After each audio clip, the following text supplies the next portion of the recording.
Hey everyone, I'm back, and today we're going to be talking about The Killer. And this movie is directed by David Fincher, and it's currently on Netflix. It just came out, and I know this movie was playing in a select few theaters. It wasn't playing in a theater near me, so I just watched it on Netflix, and I was kind of looking forward to this movie.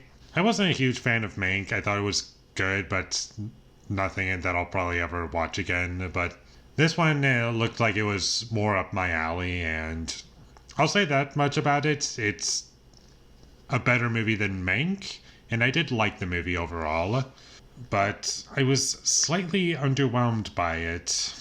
I'll just get into my biggest issue with the movie, and that is the music. I really did not like the score by Trent Reznor and Atticus Ross. They did the score for the film, and it was just bad at times and very distracting and didn't really fit the tone of the film, and it was just consistently conflicting with the film. And there's one really great action scene in the middle of the movie, and the music almost ruined that scene for me. Like, I wish I could just get a cut where the entirety of the score of this movie is removed entirely, and you just have no music in place of all that, and the movie is infinitely better. The licensed songs, though, I did like. Those can stay. The score by Trent Reznor and Atticus Ross, get that out of here. I really can't stand it. It kind of sucks at times.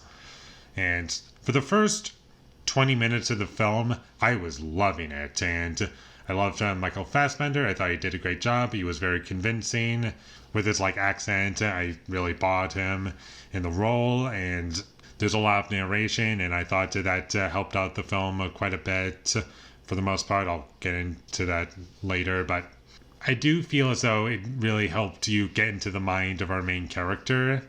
I did find him to be interesting and fun to watch, just watching our main character going around and just doing what he does. And although this movie is called The Killer and you're probably expecting a lot of kills, to be honest, not too many characters are killed in this movie. There's less than 10.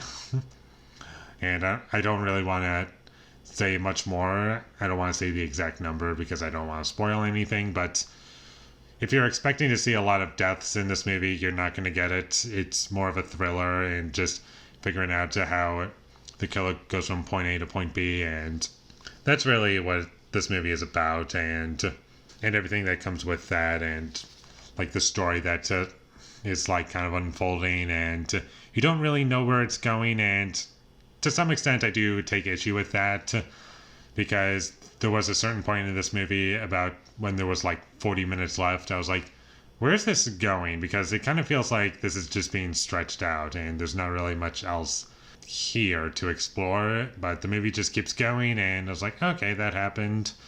I wasn't super satisfied with anything that happened in the movie. I just went along with each scene. I was like, okay, that was good. Ignoring the music, obviously. And there's a bunch of side characters in this movie, and none of them were distracting for me. And also, one thing that I find to be, in any other movie I would probably take an issue with, and that is it doesn't really develop the characters very much at all. You just know that there are characters in our main character's life that either matter to him or don't, and they don't really develop the relationship all too much, if even that.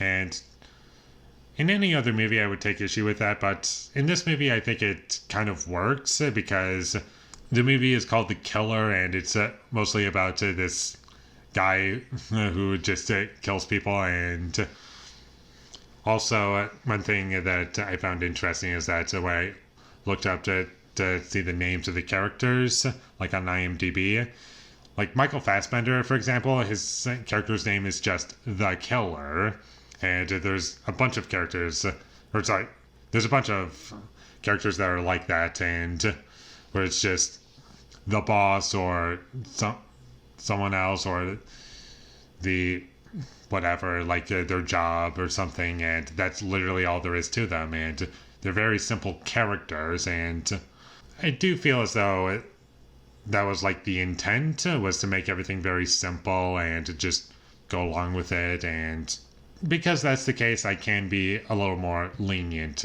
because of that. And the sound design in this movie, I wanted to bring that up because early on in the movie, our main character is like listening to music to kind of like pass the time along, and he puts in like a one earphone, and when it's like cutting to his POV, you can hear the music that he's listening to only through like the right ear, but not the left ear because it's only in his right ear. And I thought that was a clever choice to do. And whenever it cuts to his face, you hear it like in the distance, like how you would hear it when, like, for instance, not when you're talking to someone else and someone has like music playing and you can kind of hear it, like that's how it would sound, if that makes sense. And that I loved.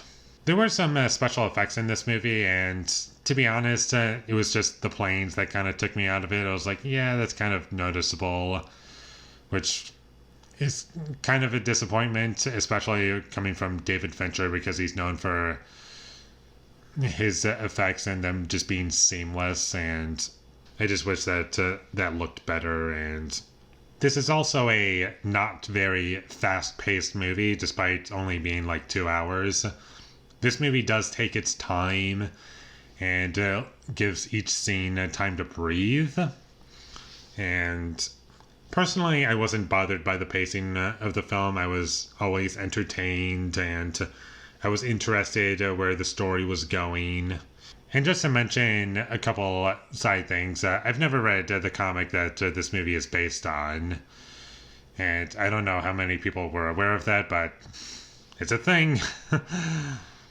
And I was just made aware about it recently after doing some research on the film. And also, one thing that I would like to mention really quickly, I kind of wanted to talk about the poster for the film. And for some reason, I always found it weird how the word killer was spelled. It's like, what's up with because it's not spelled properly.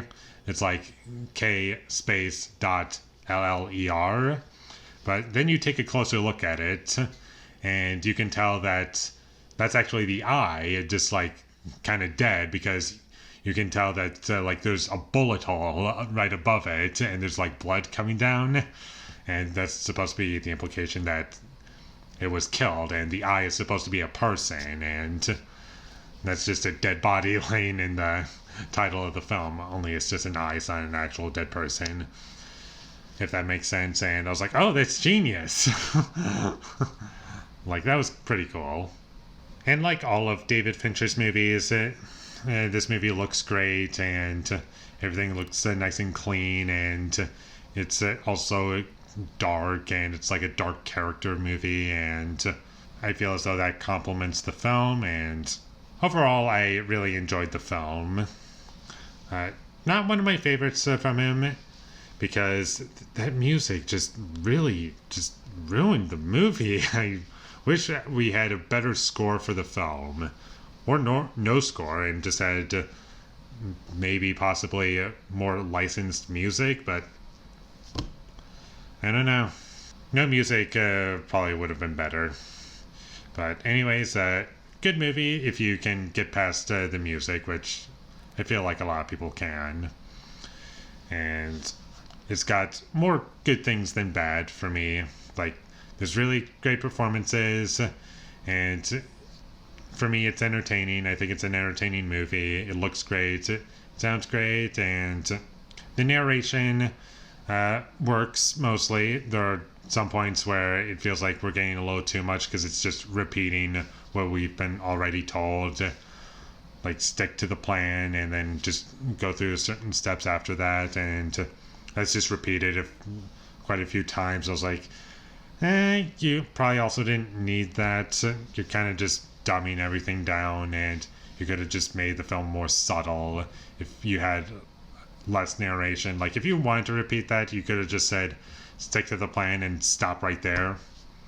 Just to give the audience an idea of what's going through the main character's head, but no.